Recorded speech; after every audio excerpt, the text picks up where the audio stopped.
Shalom. Puji Tuhan, waduh senang sekali ya Bapak Ibu, kita masih bisa terus beribadah dan berjumpa.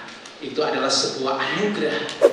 Dan hari ini adalah minggu yang berikutnya yang kita akan belajar tentang kemenangan.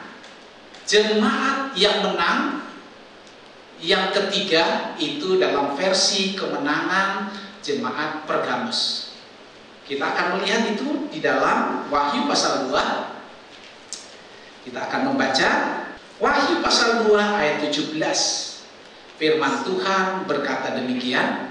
Siapa bertelinga, hendaklah ia mendengarkan apa yang dikatakan Roh kepada jemaat-jemaat. Barang siapa menang, kepadanya akan kuberikan dari mana yang tersembunyi, dan aku akan mengaruniakan kepadanya batu putih yang di atasnya tertulis nama baru yang tidak diketahui oleh siapapun selain oleh yang menerimanya. Iya. Jadi kalau menang, kata Tuhan, Tuhan berikan dua hal ini. Berikan mana yang tersembunyi dan memberikan batu putih yang ada tulisan nama kita, nama yang baru, yang tidak diketahui oleh orang lain selain kita. Kapan itu? Ya kalau kita menang. Kalau tidak menang, saudara akan kehilangan nama. Nama baru ini hanya bisa diberikan kepada, kata Tuhan, barang siapa menang. Ditulis di mana? Di dalam batu putih. Nah, kita akan belajar itu kepada jemaat di Pergamus. Kenapa Tuhan menawarkan ini? Karena jemaat Pergamus itu mereka itu adalah jemaat yang hidup di zaman pemerintahan Kaisar Romawi. Dan ketika kota ini dikuasai oleh pemerintahan Romawi, dia menjadi ibu kota dari provinsi Asia.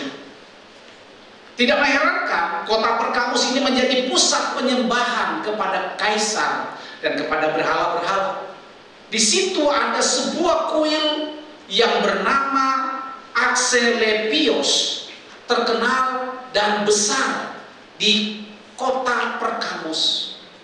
Di kuil yang besar ini, selain untuk menjadi tempat penyembahan berhala dan menyembah kepada kaisar, di sana juga ada tempat khusus, sebuah ruangan. Kalau ada orang yang sakit bisa tidur di ruangan itu, di kuil Asklepios.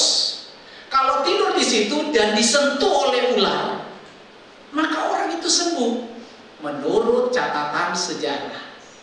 Dan orang yang sembuh itu karena tidur di kuil itu dan disentuh oleh ular. Makanya ada penafsir berkata bahwa kalau kita lihat di apotik itu ada gambar cawan, terus ada ular nemplok. Nah itu katanya diambil dari kota Pergamus. Karena di sana itu ada kuil di mana ada orang kalau sakit, siapa saja sakit, tidur di situ, disentuh ular, maka orang itu akan sembuh. Makanya disebut dengan kuil juru selamat. Dan kita tahu jemaat Pergamus itu tinggal di kota ini. Di kota yang penuh dengan kuil-kuil, dipenuh dengan tempat-tempat untuk sembahyangan berhala dan berdoa sembah kepada kaisar. Nah Bapak Ibu, di kota Pergamus ini jemaat Tuhan berada. Mereka tinggal di tengah-tengah kota yang penuh dengan kuil-kuil berhala. Makanya tidak heran di ayat yang ke-13 Tuhan berkata apa? Aku tahu di mana engkau diam. Engkau diam di sana di tempat tata iblis. Jadi Tuhan tahu kalau jemaat Pergamus itu ada di kota yang sangat berbahaya untuk orang Kristen. Berbahaya secara rohani, berbahaya secara fisik. Kenapa? Karena mereka kalau tidak menyembah kepada berhala, dan tidak menyembah kepada kaisar akan dianiaya dan mereka akan dihukum sampai mati. Nah Bapak Ibu, sayangnya ketika jemaat ini hadir di kota Perkamus, Tuhan memang ada memberikan mereka sebuah pengakuan. Nanti kita lihat yang pertama, ada pengakuan Tuhan terhadap jemaat yang luar biasa ini. Tapi sayang, mereka menjadi jemaat yang kompromi terhadap hidup duniawi. Nah, sebab itu Wahyu pasal 2 ayat 12 tolong dibacakan. Apa Tuhan katakan dia?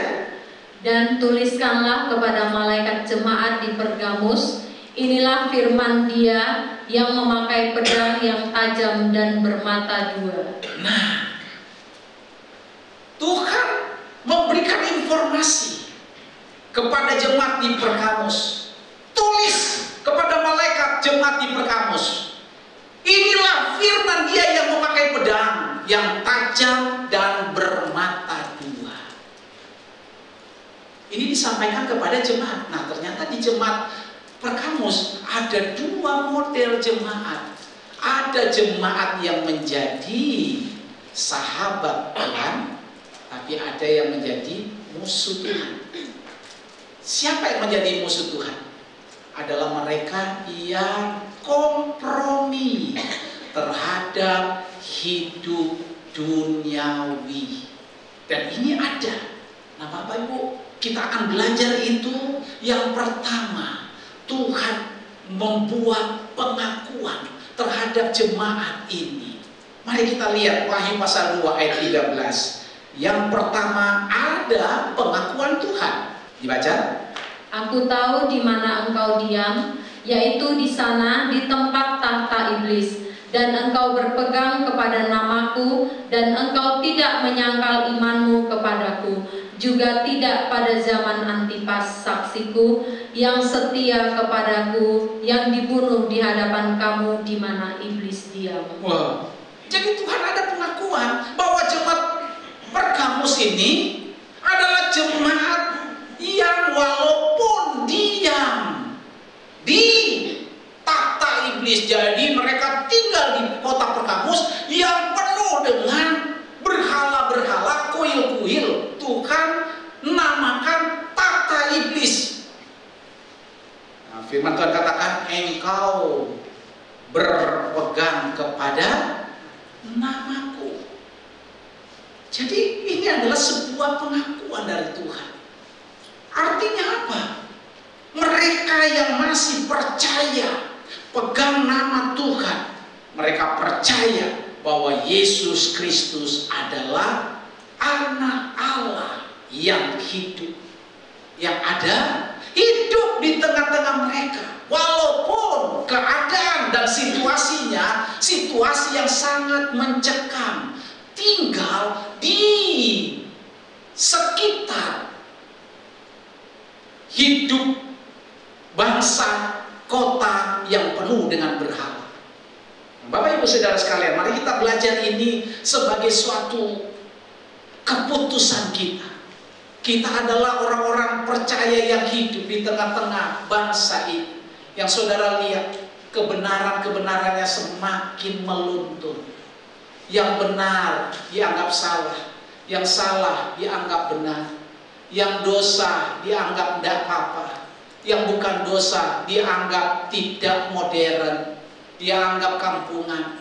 Saudara perhatikan, orang-orang jemaat sebagian di Perkamus, mereka tetap berpegang kepada nama Tuhan. Yang kedua, Tuhan mengakui, engkau tidak menyangkal imanmu kepadaku, juga tidak pada zaman Antipas saksiku, yang setia kepadaku, yang dibunuh di hadapan kamu di mana iblis diam. Pengakuan Tuhan, engkau tidak menyangkal imanmu. Tetapi ternyata kalau diselidik, bukan imanmu, tetapi ternyata dalam bahasa lain disebut dengan imanku. Loh, kok imannya Tuhan? Iya. Kenapa harus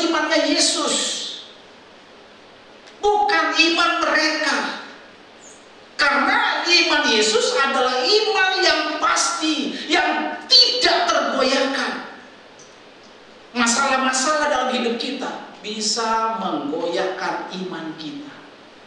Tetapi kalau saudara berpegang pada iman Yesus, maka apapun membuat kita kuat. Karena apapun pegangan kita yang tidak tergoyahkan, itu dapat menjamin keselamatan kita. Benar gak? Kalau saudara lihat yang waktu berapa puluh tahun lalu, ada orang yang kena tsunami, tapi ada satu anak kecil, anak perempuan, dia nyangkut di pohon kelapa, selamat. Dia berpegang di pohon kelapa, selamat. Kenapa? Pohon kelapa rupanya satu-satunya pohon itu yang tidak terbawa arus, tidak termakan tsunami. Yesus pribadi yang kokoh, firman-Nya tidak pernah berubah. Makanya kalau kita menjadi orang Kristen, berpegang teguh kepada iman Kristus, maka kita tidak akan tergoyahkan. Nanti lihat, jemaat Perkamus ternyata mereka beberapa goyah. Mereka terbabit, mereka terseret oleh keadaan duniawi kota Perkamus, di mana mereka terlibat di dalam ajaran-ajaran Biliam dan ajaran Nikolaus. Tetapi waktu ketika Tuhan bikin pengakuan ini, bahwa engkau tidak menyangkal imanku kepadaku, itu di zaman yang sangat mengerikan. Kenapa? Karena di sana ada seorang dari jemaat Pergamus yang mempertahankan iman Kristus di dalam hidupnya. Namanya Antipas. Antipas ini ketika dia tidak mau kompromi dengan keberadaan jemaat yang mulai terpengaruh dengan situasi kondisi di mana ada ajaran Biliam dan Nikolaus itu muncul. Nah, Bapak Ibu Saudara sekalian, Antipas adalah satu-satunya, walaupun dia tidak terkenal, namanya mungkin cuma sekali ini ditulis, tapi Tuhan membuat sebuah pengakuan bahwa ada orang yang tetap mempertahankan imannya ketika dia mengalami tekanan untuk menyembah kepada berhala atau kepada kaisar, atau tetap berpegang kepada Kristus. Makanya Paulus berkata di dalam Galati pasal 2 ayat 20, tolong dibaca. Namun aku hidup, tetapi bukan lagi aku sendiri yang hidup, melainkan Kristus yang hidup di dalam aku. Dan hidupku yang kuhidupi sekarang di dalam daging adalah hidup oleh iman dalam Anak Allah yang telah mengasihi aku dan menyerahkan dirinya untuk aku. Iya. Jadi kenapa Paulus bisa bertahan di dalam penderitaan? Kenapa Paulus bisa bertahan di dalam sengsara? Karena dia berkata, namun aku hidup, tetapi bukan lagi aku sendiri yang hidup, melainkan Kristus yang hidup di dalam aku. Dan hidupku yang kuhidupi sekarang di dalam daging adalah hidup oleh iman dalam Anak Allah. Ini yang membuat Antipas dia tetap teguh, karena dia hidup dalam iman Anak Allah. Jadi hidup dalam iman Anak Allah adalah hidup dengan kebenaran firman Tuhan. Sekali lagi saya katakan, perkataan Tuhan, firman Tuhan adalah perkataan yang tidak pernah goyah dan tidak pernah berubah. Amin. Sekali dia katakan saudara selamat, asalkan saudara tetap berpegang pada iman Kristus, iman dalam Anak Allah, maka saudara sedang berpegang kepada sesuatu yang tidak akan berubah, yaitu kebenaran firman. Saya senang waktu membaca kisah sebagian dari cerita tentang Antipas. Saudara tahu, dia mati secara martir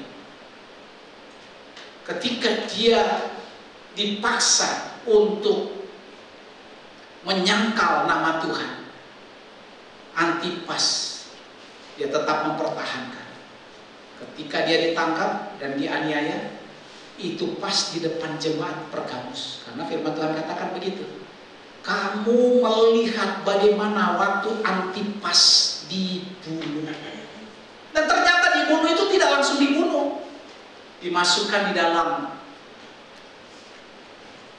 besi kuningan yang berbentuk lembu, dan di situ dipanasi pelan-pelan sampai besi itu panas, sampai Antipas meninggal. Itu disaksikan oleh jemaat Pergamus. Nah, Bapak Ibu Saudara sekalian, makanya orang-orang yang berpegang teguh kepada iman Kristus itu mendapat penghargaan. Apa penghargaan Tuhan kepada Antipas? Apa? Yang tadi dia katakan lagi, bahwa juga tidak pada zaman Antipas saksiku yang setia kepadaku. Jadi Antipas itu disamakan dengan predikat Yesus. Yesus itu dalam Wahyu pasal 1 ayat 5 disebut apa? Coba dibaca. Wahyu pasal 1 ayat 5. Yesus Kristus saksi yang setia. Yesus Kristus itu adalah saksi yang setia. Antipas adalah saksiku yang setia. Predikat Yesus yang setia itu disejajarkan dengan kesetiaan dari Antipas. Kenapa? Karena dia berpegang kepada iman Kristus. Apa itu iman Kristus? Iman Kristus adalah iman kepada anak Allah, iman yang dipegang oleh Paulus, dan iman itu adalah perkataan-perkataan Tuhan, yaitu kebenaran Tuhan. Bapak Ibu, inilah yang kita harus jaga hidup kita. Karena banyak nanti pada akhir zaman, Tuhan katakan nanti akan datang banyak penyesat-penyesat. Kalau nanti datang banyak penyesat dan dia pakai alat yang namanya uang, saudara gak bisa, tidak berkutik. Kenapa? Ada banyak orang tidak mau menderita, mau hidup enak, kasih uang sekian juta asalkan ikut ajaran ini. Banyak yang mau karena keadaan, benar? Ini karena keadaan kita ini sulit cari uang. Makanya mungkin bagi saya ini adalah sarana terbaik untuk bisa banyak orang Kristen yang meninggalkan cinta mula-mula dan meninggalkan, bahkan menyangkal nama Tuhan demi hal-hal yang sifatnya materi. Makanya yang kedua ini, apa kata Tuhan?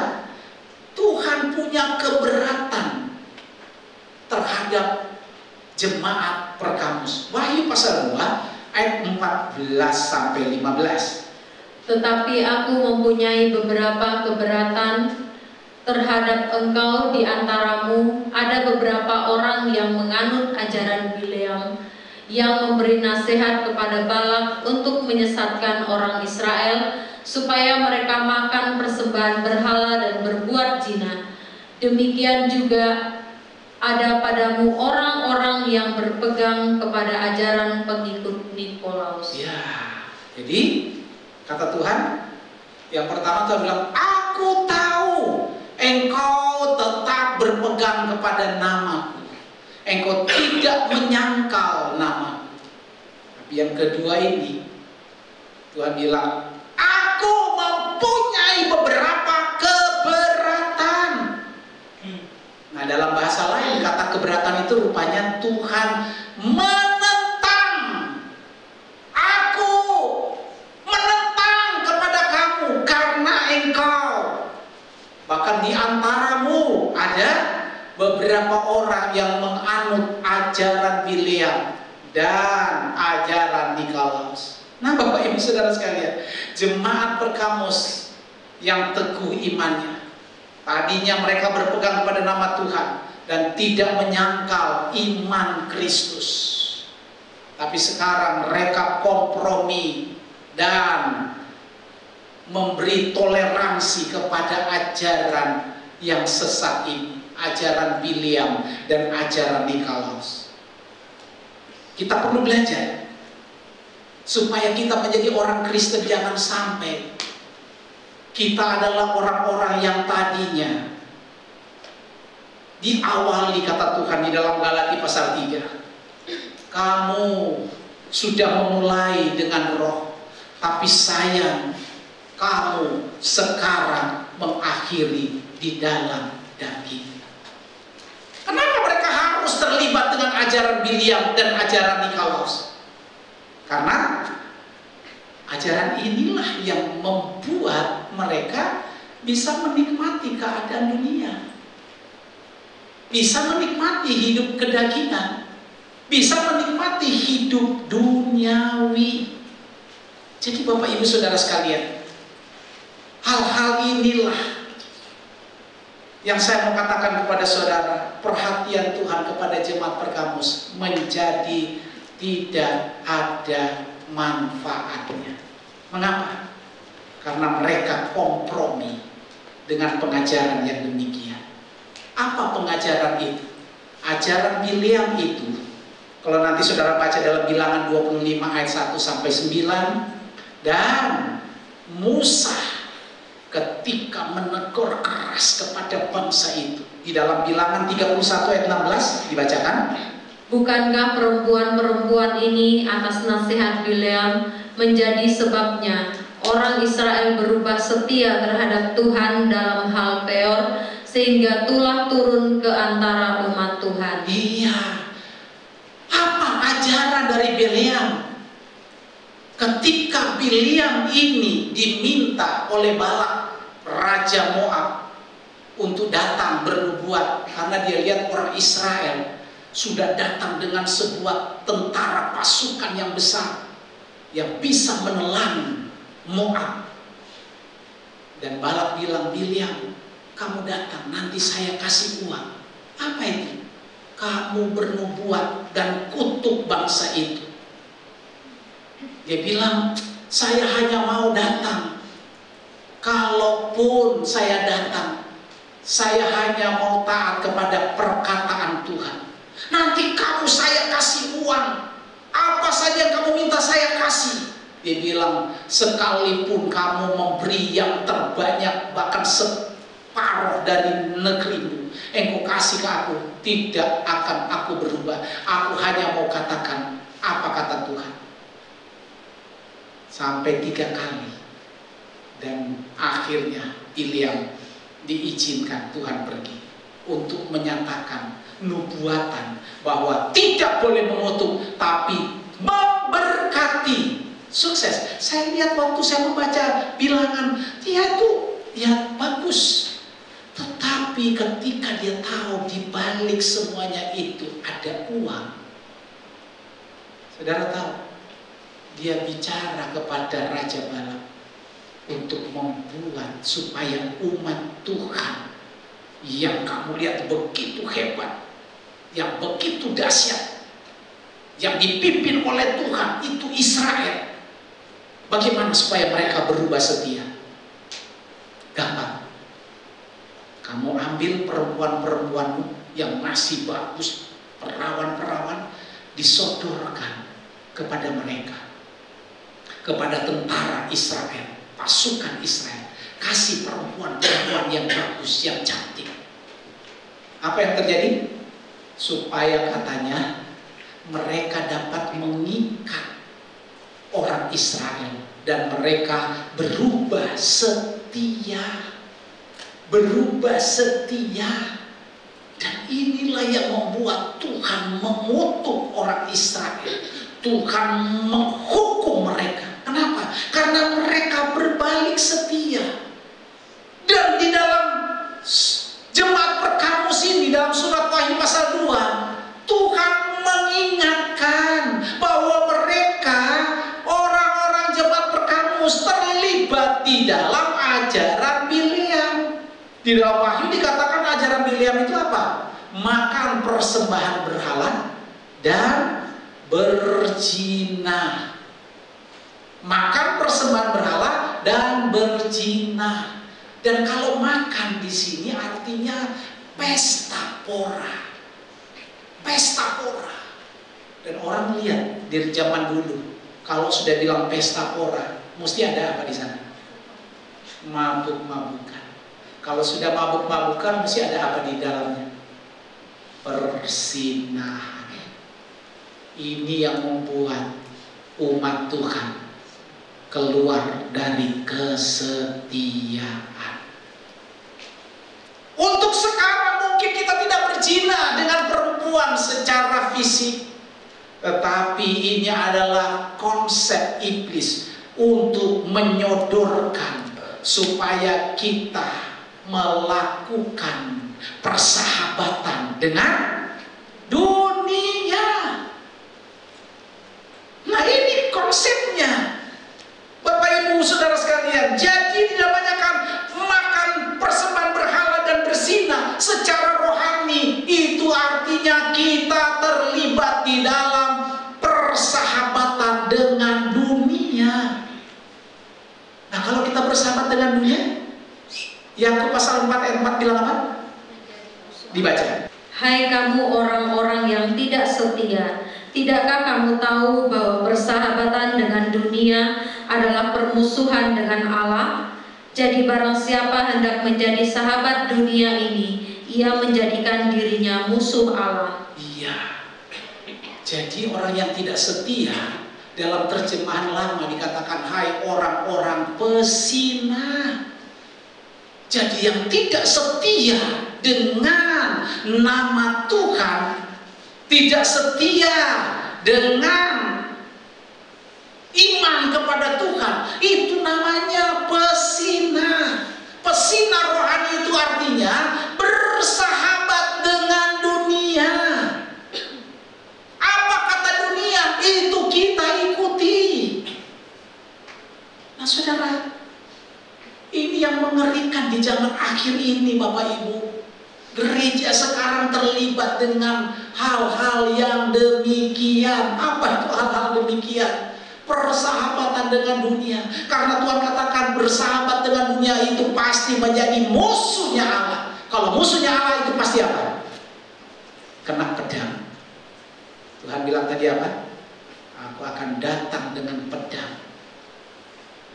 Dan pedangnya Tuhan ini yang untuk membinasakan siapa saja yang bersahabat dengan dunia. Pedang bermata dua, bisa untuk musuh, bisa untuk sahabatnya yang tidak mau berpegang pada iman Kristus. Ajaran Nikolaus itu apa? Ya, mirip-mirip. Apa itu?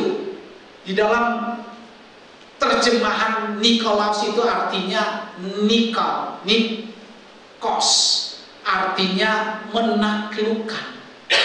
Laos itu artinya rakyat atau orang. Jadi ajaran Nikolaus itu adalah ajaran apa? Ajaran yang menaklukkan orang supaya sesat. Jadi di zaman itu dipaksa. Kamu kalau tidak mau ikut, kamu tidak dapat uang. Kalau kamu tidak ikut, kamu akan disiksa sama orang-orang. Kamu tidak ikut, kamu tidak akan disebut dengan orang hebat. Tuhan pernah mengakui iman mereka. Mereka berimankan kepada Tuhan. Mereka pernah tidak menyangkal iman Kristus, tapi ternyata mereka terlibat di dalam ajaran Bileam dan ajaran Nikolaus. Ajaran Nikolaus itu adalah ajaran yang menaklukkan orang supaya ikut dalam penyesatan. Makanya Tuhan bilang Matius 18 ayat 7, celaka bagi mereka penyesat dan celaka bagi mereka yang mengadakan penyesatan. Maka jalan keluarnya adalah satu-satunya, Bapak Ibu. kita harus bertobat. Amin. Yang ketiga, Wahyu pasal 2 ayat 16, Tuhan katakan bertobat untuk supaya kita dapat dibenarkan. Wahyu 2 ayat 16, sebab itu bertobatlah, jika tidak demikian aku akan datang kepadamu dan aku akan memerangi mereka dengan pedang yang di mulutku ini. Aku akan datang dengan pedang kalau tidak mau bertobat. Target kita sekarang Bapak Ibu adalah kita harus mengalami kemenangan demi kemenangan supaya kita dapat mengalami janji-janji Tuhan, bukan hukuman. Ini yang kita harus minta, Tuhan berikanlah kami kekuatan. Saya membaca kemarin dalam Injil Markus, karena ini adalah urut-urutan bacaan saya. Ada satu bapak yang dia minta sama Tuhan untuk sembuhkan anaknya yang keluh, yang bisu, yang dicengkram oleh iblis. Dia bilang, Guru, aku sudah bawa kepada murid-muridmu, tapi mereka tidak sanggup menyembuhkan. Tuhan mencela, Tuhan bilang, berapa lama lagi angkatan yang tidak percaya ini? Terus dia minta, Tuhan, kalau engkau mau, engkau sembuhkan anakku. Tuhan bilang apa? Asalkan engkau percaya. Dia berkata apa? Aku percaya Tuhan, tolonglah aku yang tidak percaya ini. Saya langsung kaget. Aku percaya Tuhan. Tapi dia tambah, kepada aku yang tidak percaya ini, tolong Tuhan. Jadi kita harus minta kekuatan Tuhan setiap hari. Kalau terjadi goncangan iman kita, kita harus berteriak lagi, tolong Tuhan. Karena hanya Dia yang dapat menolong, karena firman-Nya ya dan amin. Saudara perhatikan, Wahyu pasal 2 ayat 17 dikatakan apa? Siapa bertelinga hendaklah ia mendengarkan apa yang dikatakan Roh kepada jemaat-jemaat. Barang siapa menang, kepadanya akan kuberikan dari mana yang tersembunyi, dan aku akan mengaruniakan kepadanya batu putih yang di atasnya tertulis nama baru yang tidak diketahui oleh siapapun selain oleh yang menerima. Iya, jadi kalau kita bertobat, kita tidak akan menerima hukuman, tetapi kita akan menerima janji-janji Tuhan. Dan ini dikatakan Tuhan, barang siapa menang. Barang siapa menang artinya siapa saja, tidak semua. Hanya siapa saja yang masih tetap berpegang pada nama Tuhan dan tidak mengingkari imannya kepada Kristus, melepaskan perbuatan duniawi, melepaskan keinginan daging, bersahabat tetap dengan Tuhan, maka jalur inilah Tuhan jamin kita akan menerima mana yang tersembunyi. Itu adalah perkataan-perkataan Tuhan yang tidak diberikan kepada orang lain. Itulah firman Tuhan yang tidak akan diberikan kepada mereka yang kalah, tetapi diberikan kepada semua kita yang menang. Dan Tuhan memberikan apa? Batu putih yang bertuliskan nama kita masing-masing. Batu putih dan batu hitam ini memang dalam sejarah pemerintahan kerajaan Romawi itu biasanya kaisar kalau mau mengadili orang, hakim-hakimnya, maksud saya hakim-hakimnya, mereka menggunakan dua batu untuk memvonis orang. Jadi ketika dipelajari orang ini bersalah atau benar, atau orang ini tidak bersalah, itu ada dua tanda. Yang satu batu putih, yang satu batu hitam. Ketika hakim menyatakan Anda dinyatakan bersalah, maka apa yang terjadi? Batu hitam yang disodorkan. Peri, Anda bersalah,